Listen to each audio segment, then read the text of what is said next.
Bonjour mes amis, après un long temps de silence, je reprends la caméra dans ma voiture pour parler aujourd'hui d'un sujet assez complexe, les Anakim, les fils de Dieu, les reptiliens, et ce que je vais appeler les délivrances à coups de poing et les enfants sorciers.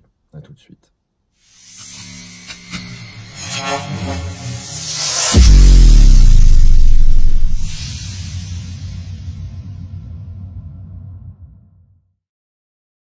Si vous aimez mes vidéos, n'hésitez pas à vous abonner et à cliquer sur la cloche pour recevoir les notifications lorsque j'en publierai de nouvelles. Si vous souhaitez que je traite un point en particulier, vous pouvez me questionner à l'adresse mail qui s'affiche ou bien sur Facebook. Alors bonjour mes amis, ça fait un moment que je n'avais pas enregistré de vidéo. Donc aujourd'hui je vais traiter d'un sujet qui est un peu complexe. Qui a fait couler beaucoup d'encre et, de mon point de vue, qui a amené beaucoup de gens dans le décor. Depuis que je suis converti, ça va faire bientôt 30 ans, j'ai vu beaucoup de croyants, beaucoup de chrétiens se pencher sur ces questions avec difficulté.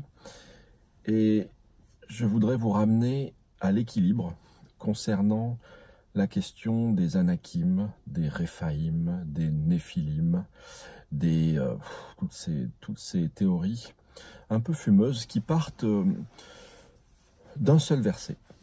Vous savez que l'apôtre Pierre parle des gens qui vont plus loin. Ceux qui vont plus loin, je les appelle moi les fanatiques ou les intégristes. Ceux qui vont plus loin, ce sont ceux qui prennent les écrits de la Bible, notamment l'apôtre Pierre parle ici des écrits de l'apôtre Paul.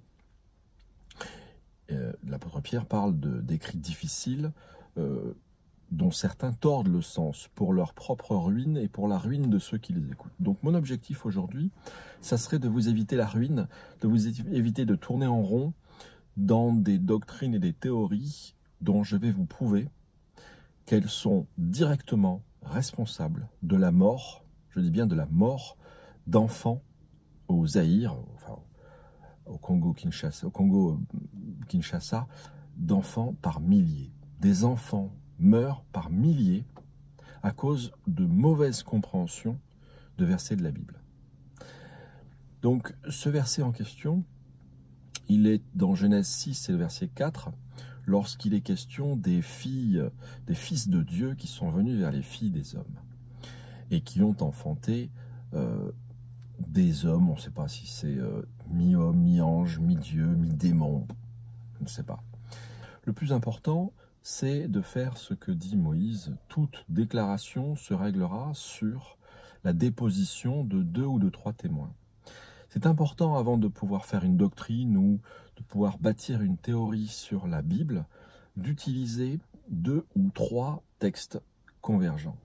Or là, tout ce qu'on trouve pour faire converger un peu ces théories fumeuses, c'est un autre verset qui se trouve dans Jude, à propos des anges qui ont chuté, et qui serait, lui, extrait d'un livre apocryphe, le livre d'Enoch. Alors, je voudrais vous donner, si vous le permettez, les 2 théories possibles, les 2 théories d'interprétation possibles concernant ce verset de Genèse 6, 4.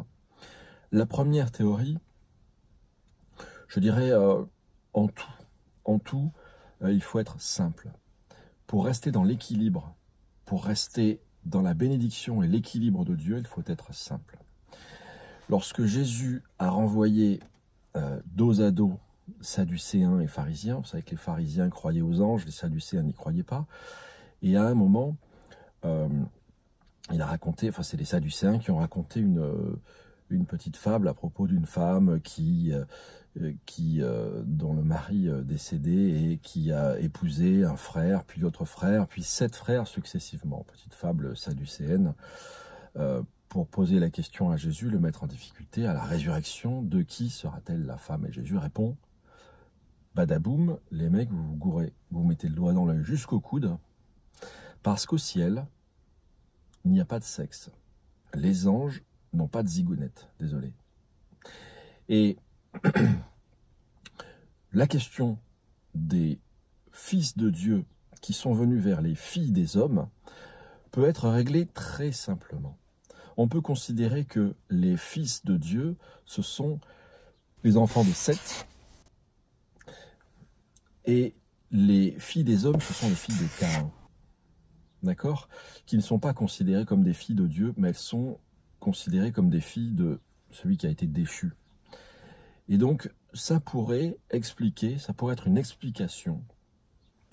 En revanche, il y a, comme je vous disais, la thèse gnostique, celle qui est promue par les pharisiens, par les sectes judaïques. Je dis gnostique parce que les gnostiques ont repris largement ces doctrines. Donc on le voit parce qu'ils ont repris le livre d'Enoch. Alors dans le livre d'Enoch, vous avez ces notions de cieux. L'apôtre Paul parle de 3 cieux et eux parlent de 5, 6, 7 cieux. Et d'ailleurs, beaucoup de gens qui sont très férus de combat spirituel, parfois combat spirituel qui n'est pas forcément très biblique. On voit des gens faire des combats pendant des heures, livrer des combats terribles, homériques, c'est le cas de le dire, contre des principautés et des puissances ténébreuses. Je me demande si on ne s'éloigne pas très largement de la base et de la simplicité biblique. Je prends un exemple simple, si on devait faire du combat spirituel. Je suis en Inde, pays où il y a 1 milliard de dieux, je crois, ou 1 million de dieux, je ne sais plus. C'est énorme. J'ai 25 000 personnes qui assistent à la conférence biblique. J'en ai, allez, 5 800 qui s'approchent. Si je dois délier chaque personne dans son passé, dans ses liens occultes, si je dois faire l'appel et délier chaque personne dans ses liens occultes, dans ses liens de génération, dans toutes les puissances ténébreuses qui la retiennent captive dans son entendement, peut-être dans son corps, peut-être dans son âme, si j'ai 5000 personnes, vous imaginez, je commence à prier le 24 mars 2019 et je finis de prier le 28 juin 3042. Vous voyez ce que je veux dire? Or, je peux tout simplement, dans la foi au Fils de Dieu ressuscité, dans la foi au Fils de Dieu qui a donné sa vie sur la croix et qui a, par ce geste, dépouillé les dominations et les autorités, je peux, dans la foi, prier et renvoyer libres ces captifs, comme la parole de Dieu me le recommande. Renvoyer libres les opprimés. Une parole de foi, une parole d'autorité peut libérer une personne de tout le poids de son péché, parce que c'est la foi de la personne qui s'empare de la parole, et c'est non pas la foi qui est agissante, mais c'est la puissance de Dieu. C'est son nom, comme disent les apôtres à l'homme qui avait été guéri à la porte du temple. C'est son nom qui a fait que cet homme a été guéri. Donc la deuxième interprétation, qui voudrait que de ces anges qui auraient copulé avec des femmes soient nés des êtres mélangés, personnellement je n'y crois pas parce que ça contrevient à l'ordre divin tel que décrit dans Genèse chapitre 1 et tel que rappelé dans Marc chapitre 13, je l'ai dit tout à l'heure, les anges n'ont pas de sexe. Cette conception gnostique qui voudrait que donc ce soit des anges a amené plusieurs personnes à établir des liens dans la Bible entre des choses qui n'en ont pas entre elles. Par exemple, ils ont considéré que ces Néphilim, ensuite les Réphaïm, vous savez, la race des géants dont était Goliath, les Anakim, etc. Tous ces gens étaient ce qu'on appelle de nos jours dans les milieux occultes, ésotériques, les gens qui sont profondément enfoncés, donc je disais dans la gnose, mais dans le New Age, dans les choses plus ou moins occultes, on appelle ça les reptiliens. Les reptiliens. Et ces gens sont convaincus que des hommes démons ou des démons incarnés sont présents sur Terre. Et c'est là où j'en viens au danger de ces conceptions, pour moi, totalement erronées. En 30 ans de vie chrétienne, j'ai vu quantité de personnes qui croyaient à ces choses-là partir dans le décor. Dans le décor, ça veut dire avoir des vies déséquilibrées, des croyances un peu farfelues sur ces sujets, et ne pas être enraciné dans l'évangile simple et pur, mais partir complètement dans le décor. Vous avez ce groupe de gens qui prophétisent sur YouTube, là, les Art Dwellers francophones, qui s'appellent maintenant Terroir.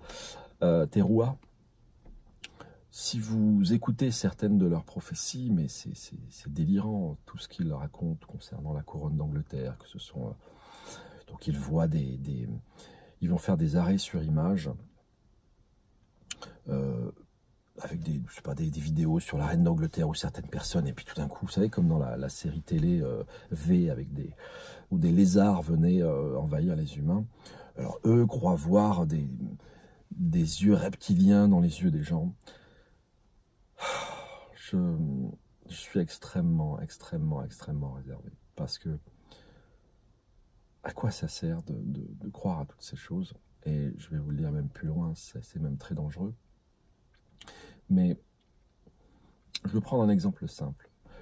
Souvenez-vous des vidéos du World Trade Center. Certaines personnes vous brandissent des images en vous disant: dans les volutes de fumée qui se sont élevées pendant des heures du World Trade Center, il y a une tête de démon qui est apparue. Alors, en tout, comme je vous l'ai dit, la Bible, l'Esprit de Dieu, la sagesse de Dieu, dont je vous rappelle que l'objectif qu'il nous a assigné, c'est de répandre l'Évangile, de libérer les captifs et de restaurer les gens dans, je dirais, le meilleur état, la meilleure capacité pour eux, pour avoir leur vie en main, pouvoir eux-mêmes avoir les moyens de subsister et être pleinement aptes à faire à leur tour des disciples. Voilà notre seul véritable but sur la terre.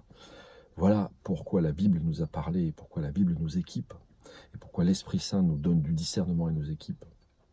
Oui, bien sûr, parfois il va nous montrer des démons, des gens qui sont liés par des causes occultes, ça, il n'y a aucun problème, ça ne fait aucun doute. Je suis parfaitement au clair là-dessus, enfin, je suis assez au clair là-dessus, disons, j'ai toujours besoin que le Seigneur m'éclaire, et j'ai toujours besoin des dons des autres personnes autour de moi. Je ne méprise pas les dons complémentaires. Mais voilà l'objectif. Quant à nous encombrer de tout ce fatras de choses gnostiques, de livres apocryphes, de livres d'Enoch, de thèses qu'on va trouver dans les milieux conspirationnistes, où les gens croient aussi bien au New Age qu'à la gnose la plus antique, ou aux sciences occultes les plus antiques, lisent les bouquins de Lobsang Rampa, de Edgar Cayce, ou encore, je sais pas moi, croient aux ovnis, enfin des trucs complètement délirants. On peut faire dire à la Bible ce qu'on veut.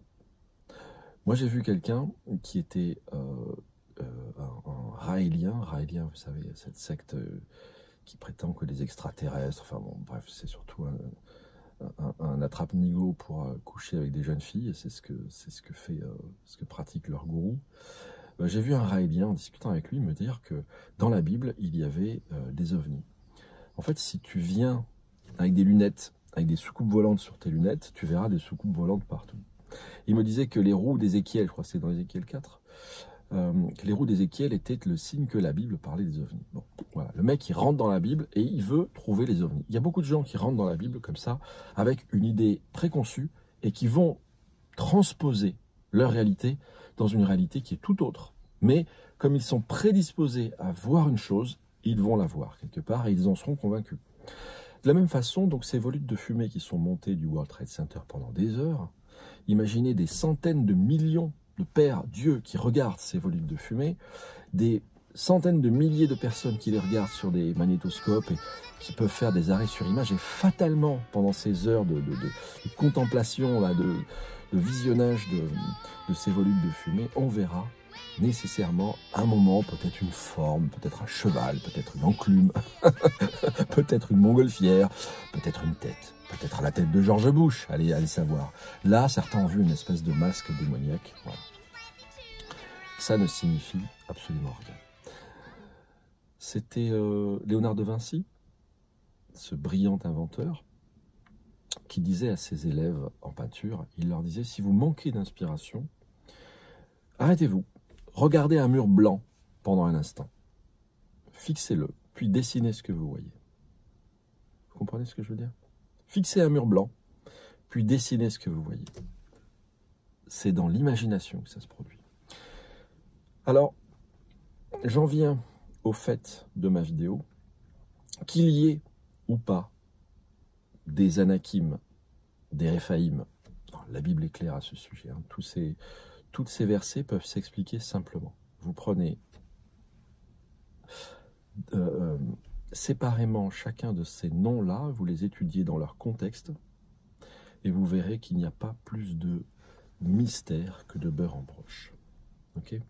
Les choses sont très simples. Je vous le redis, la Bible est simple. Même s'il y a des choses qui semblent complexes et qui sont complexes, même si on pourrait imaginer, allez, avant le déluge, qu'il y avait des eaux en bas et qu'il y avait des eaux en haut, que cette voûte liquide en haut filtrait les ultraviolets, les infrarouges, et que les hommes vivaient extrêmement longtemps, que les lézards grandissent tout le temps de leur vie terrestre, et donc on avait de grands lézards qui étaient peut-être ces béhémoths, enfin tous ces animaux mythologiques, les animaux préhistoriques, quoi. Même si on peut imaginer tout ça, même si on peut imaginer que toute cette couche sédimentaire du déluge qui est devenue peut-être du pétrole, peut-être que c'est ça le moteur de nos sociétés. Je suis d'accord, on pourrait imaginer toutes sortes de choses, mais à quoi bon? À quoi cela va-t-il vous servir? Et je vais terminer ma vidéo en vous mettant en garde, en vous expliquant ce que ces doctrines, cette mauvaise compréhension du combat spirituel, cette torsion de la parole de Dieu, qui veut que l'on prenne appui sur le témoignage de 2 ou 3 personnes, ok? Pour les évangiles, on en a 4. On a 4 personnes qui racontent un même fait, un même événement, de 4 points de vue différents. C'est important d'avoir des points de vue différents, c'est important de croiser, c'est important de s'entourer de gens qui ont une vision différente de la nôtre. Parce que si on s'entoure de gens qui ne voient que comme nous, quelque part, il va nous manquer quelque chose et on va finir dans le décor. À Marcia, dit la Bible, pécher, c'est manquer le but. On peut sembler, on a 2 droites qui semblent parfaitement parallèles, vous savez, c'est des mathématiques, et une est légèrement, mais quand vous les regardez des kilomètres ou des mètres plus loin, hop, une a pris une direction différente. C'est ça le problème. C'est qu'on peut prendre des directions différentes si on dévie de la parole de Dieu. Il y a des gens qui peuvent sembler très spirituels, qui peuvent jeûner, prier des 40 jours. J'ai vu des gens jeûner 60 jours, c'est pas biblique. Hein. J'ai vu quantité de choses et des gens ont fini dans le décor. Dans le décor. La Bible dit, la fin d'une chose vaut mieux que son commencement. C'est l'homme contre qui l'Éternel est irrité qui tombe dans le filet de l'oiseleur. Le filet de l'oiseleur, c'est l'adultère. L'orgueil tend un piège, mon ami. L'orgueil tend un piège. Si tu restes humble et petit à tes propres yeux, et aux yeux des autres, comme un enfant sevré qui est auprès de sa mère, si tout ce que tu dis, c'est Seigneur, je veux regarder ta main. Si ta main bouge, je bougerai. Si je te vois, maintenant, il y a des choses qui sont trop grandes et trop élevées pour moi. Je ne cherche même pas à les comprendre. Je préfère rester simple. Parce que tout ce que je vais pouvoir dire, tout ce que je vais pouvoir semer dans le champ des âmes que tu me confies, va pousser des graines et des plantes, et peut-être que ça produira des arbres qui abriteront tous les oiseaux du ciel, comme les bonnes semences, mais parfois aussi certaines semences mauvaises produiront des choses dangereuses, et je ne veux pas être de ceux qui sèment dans le champ de la zizanie, de l'ivraie, parce que ça c'est le rôle du diable. Il fait ça pendant qu'on dort. Et je ne veux pas dormir, je veux veiller et prier. Je veux être de ceux qui ont les yeux ouverts sur les ruses du diable, les pièges de Satan. Je veux être de ceux qui sont prudents et avisés. Alors, et je termine, ces conceptions néfastes du combat spirituel ont amené certains à la conviction qu'il existe des êtres humains sur Terre qui sont des démons incarnés. Vous m'entendez bien? Il y a des gens qui ont la conviction que des êtres humains sur Terre sont des démons incarnés. Ce ne sont pas des êtres humains, ce sont des démons. Il ne sert à rien de les délivrer des esprits s'ils sont possédés ou s'ils sont liés ou s'ils sont... Voilà. Il ne sert à rien de les délivrer, ils sont corporellement des démons. En s'appuyant sur ce verset de Genèse 6,4, ils sont arrivés à dire que certains humains sont des démons incarnés. les fameux Néphilim. Donc voilà, parfois on voit effectivement leur pupille. C'est consternant de bêtises, consternant de bêtises. D'abord parce que l'ordre de Dieu créé, oui, il y a des choses qui nous échappent, les amis, oui, je sais, tu te crois. C'est ça le problème de la gnose. C'est ça le problème de la gnose. La gnose, c'est qu'elle s'appuie sur une connaissance qui est cachée. Et elle n'est révélée qu'à certains qui font partie d'une élite. Et toi, bien sûr, tu en fais partie. Bien sûr, celui qui a jeûné 40 jours, il a vaincu 372 millions de démons, les mains attachées dans le dos. Bien sûr, cet homme-là, il est dépositaire de la gnose cachée. C'est ça les religions à mystère qui produisent les hérésies et le danger.